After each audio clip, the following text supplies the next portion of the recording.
Muy buenas, ¿cómo estáis? Bueno, pues en el vídeo del domingo de hoy os voy a hablar un poquito sobre el estreñimiento. ¿Y por qué? Pues porque curiosamente lo estoy empezando a ver mucho en consulta y bueno, tiene algo de correlación con la época en la que estamos, ¿no? Y demás, y os quiero explicar un poquito todo lo que podéis hacer personas que sufráis de estreñimiento crónico para solucionarlo sin recurrir a laxante ni nada por el estilo, porque cada vez que le damos al cuerpo un estímulo externo, el cuerpo cada vez se hace más vago. Entonces las personas que suelen recurrir a laxantes de manera habitual van a tener problemas luego para que sin laxantes ir al baño. ¿Por qué? Pues porque hemos hecho al cuerpo vaguete.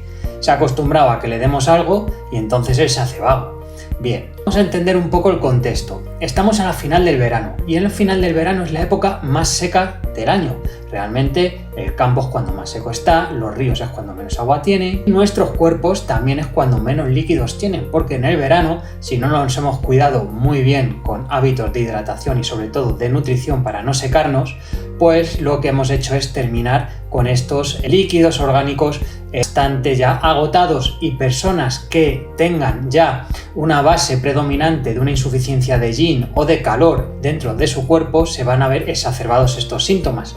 El estreñimiento va a ser uno de ellos porque está muy relacionado con la sequedad del intestino grueso y de los meridianos también de estómago y demás. Y también mujeres que estén en menopausia y demás, pues también se van a ver afectadas por este tipo de problema que es el estreñimiento, porque recordamos que en la menopausia los líquidos orgánicos, el yin, bajan muchísimo y puede dar lugar a estos tipos de síntomas hasta que regulemos de nuevo el organismo, ¿no?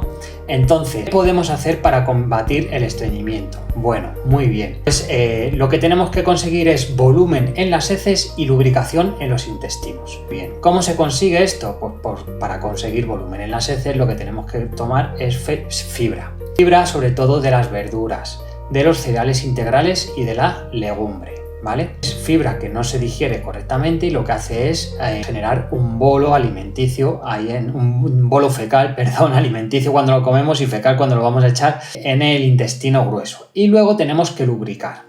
¿Cómo se lubrica? Bueno, pues tenemos que mandar líquidos hacia el intestino grueso. Podemos utilizar las semillas de lino y de chía. Todo el mundo las conoce prácticamente hoy en día para solventar este tipo de problemas, dejándolas en remojo y bebiendo el líquido que salen junto con las semillas y hidratarnos bastante. También podemos molerlas y añadirlas a las ensaladas, lo único que nos tenemos que hidratar bastante. El psyllium es igual muy eficaz. Se toma en polvo este tipo de fibra y lo podemos incorporar de una forma muy sencilla en batidos, vasos de bebida vegetal o en un vaso con agua.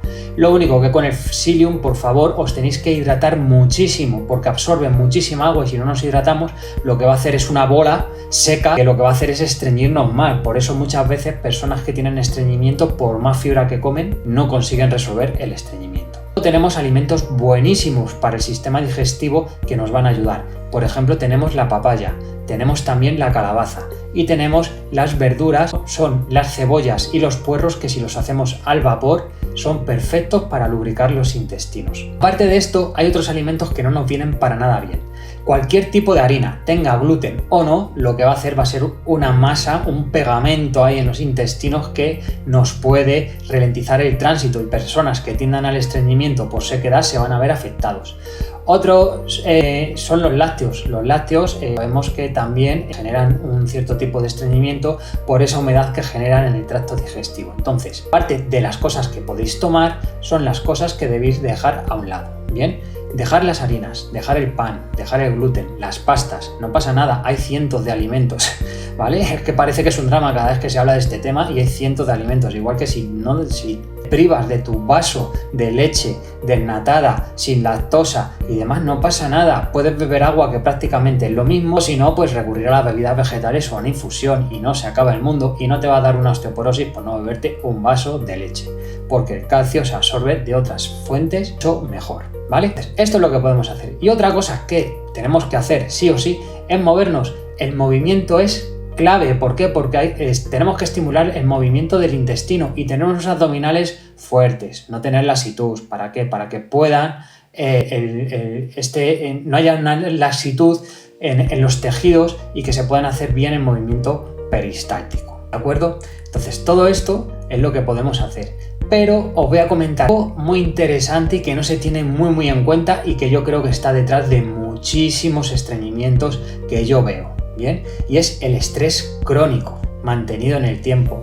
Sí, y os voy a explicar por qué. El estrés crónico mantenido en el tiempo genera un cortisol que nos mantiene alerta todo el rato. Y si estamos continuamente estresados, tenemos que recordar que el estrés para el que estamos nosotros preparados es para un estrés de lucha o de huida, momentos puntuales en los que nuestra vida corre peligro y tenemos que salvarnos, y ahí se termina el estrés, ya no hay más problema. Pero si lo mantienes continuamente, tú imagínate, estás en el campo y te entran ganas de ir al baño.